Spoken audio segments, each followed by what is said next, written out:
It is 5:58 a.m.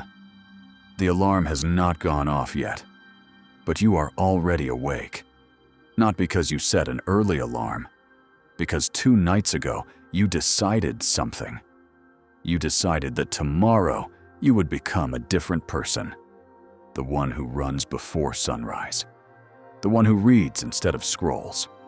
The one who finally has discipline. You lie there, staring at the ceiling, negotiating with yourself in the dark.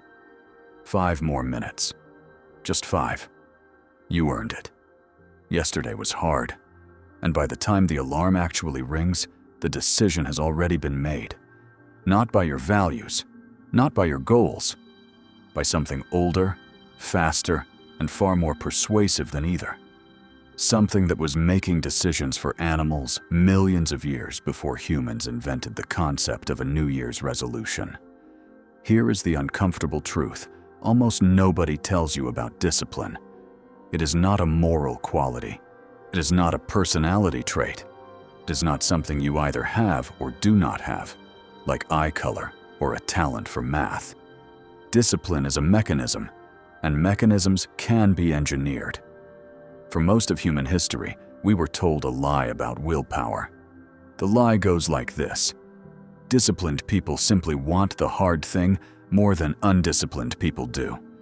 They have more grit, more resolve, some invisible internal fortitude that the rest of us were simply born without. It is a comforting lie because it lets you off the hook.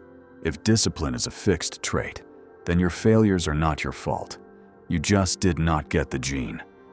But this story falls apart the moment you actually watch disciplined people up close, because they do not feel the craving to skip the workout any less than you do. They feel it constantly. What is different is not the craving. What is different is the architecture around it. Every disciplined behavior you have ever admired in another human being was not built on suffering through resistance forever. It was built on something far stranger. They found a way to make their brain want the hard thing, not tolerate it, not grit their teeth through it, crave it. And that is not magic. That is neuroscience, and it can be reverse engineered. To understand how, you have to understand what your brain actually optimizes for. And it is not, contrary to popular belief, pleasure. Your brain optimizes for prediction. Specifically, it releases dopamine not primarily as a reward for good things happening, but as a signal that something good is about to happen. Dopamine is not the feeling of eating the meal. It is the feeling of anticipating it. This is why a notification is more addictive than the content behind it. The phone buzzing in your pocket triggers a bigger dopamine spike than the message itself ever will. The anticipation is the drug. The payoff is almost an afterthought. Now, here is where it gets interesting and slightly unsettling. Your brain does not actually know the difference between anticipating a donut and anticipating a difficult, disciplined action.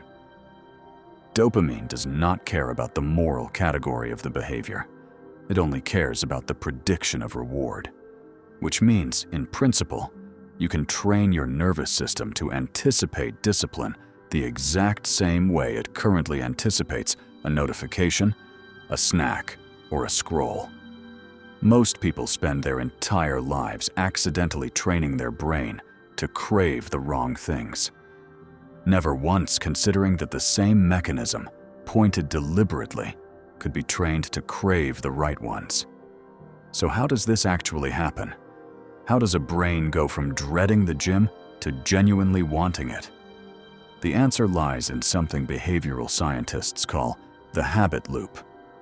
3 components, cycling endlessly beneath your conscious awareness. A cue, a routine, a reward. The cue is the trigger. Waking up, seeing your running shoes by the door, opening your laptop. It is the signal that tells your brain a familiar sequence is about to begin. The routine is the behavior itself. The run, the cold shower, the hour of deep work before checking your phone. And the reward is the payoff, the thing your brain files away as worth repeating. This is the part almost everyone gets wrong. They assume the reward for discipline has to be the long-term outcome. The six-pack in 4 months, the promotion in 2 years. But your dopamine system does not operate on a 4-month timeline. It operates in seconds. If the only reward for your discipline exists months in the future, your brain has almost nothing to latch onto today. This is why so many people abandon good habits within weeks, not because they lack character, because they built a loop with no near-term reward and expected motivation to survive on willpower alone. Willpower, it turns out, is a terrible long-term strategy. It is a depleting resource, not an infinite one, which means the entire framing of just push through it was setting you up to fail from the beginning. So what actually works? You engineer the reward to arrive immediately, not eventually. This sounds almost embarrassingly simple, but it changes everything. After the run, you do not just walk inside and move on with your day. You pause. You notice deliberately how your body feels, the clarity in your head, the small, quiet pride of having kept a promise to yourself when no one was watching. That noticing is not indulgent. It is not decoration. It is the mechanism. You are manually installing a reward signal your brain did not generate on its own, because the real reward, the compound interest version of a disciplined life, is too far away for your dopamine system to register naturally. Some people take this further and pair a genuinely enjoyable stimulus with the disciplined behavior. The music they only listen to during the workout, a particular coffee only consumed during focused work. Over time, the brain begins to blur the line between the reward and the routine itself. The behavior becomes the reward. This is not trickery in some dishonest sense. It is closer to translation. You are speaking to your nervous system in the only language it natively understands. Not logic, not a moral argument, immediate consequence. There is a second layer to this, and it is less mechanical, more psychological. Identity. Every habit loop you repeat is not just training a behavior. It is casting a vote for the kind of person you believe yourself to be. Skip the workout once, and it barely registers. But skip it as a pattern, and something quieter shifts underneath. You begin to privately believe that you are someone who does not follow through. And that belief becomes self-fulfilling, because now every future decision is being made by someone who has already decided they lack discipline. The reverse is equally true and far more powerful. Every time you complete the small, difficult thing, you are not just building a habit. You are gathering evidence for a different verdict about who you are. I am someone who shows up even when it is inconvenient. I am someone whose word to myself means something.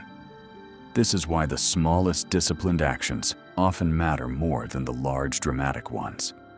Making your bed does not change your life, but it is a vote. And identity is built one vote at a time, whether you are paying attention or not.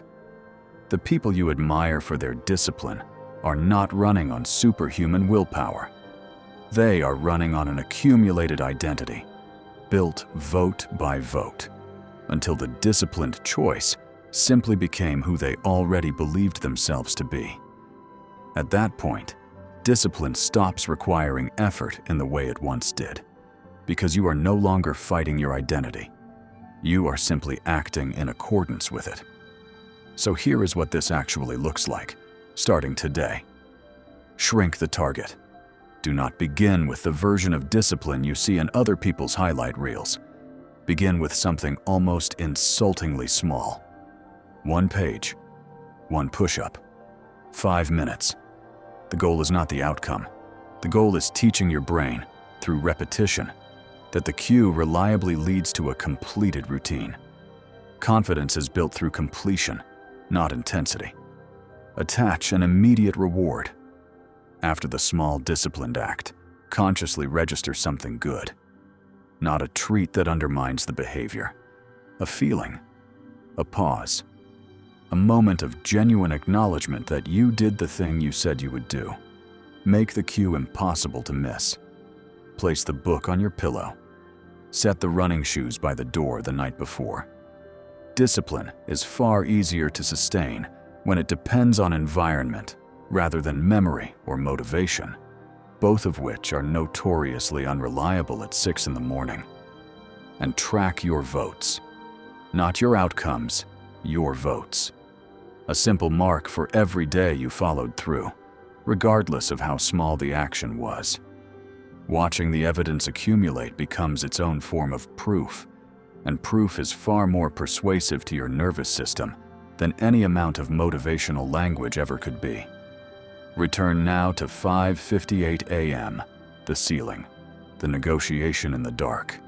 Imagine that same moment, months from now, after the loop has been rebuilt. The cue no longer triggers dread. It triggers something closer to anticipation. Not because the difficulty disappeared, because your brain has learned, through repeated and deliberate evidence, that what waits on the other side is worth wanting.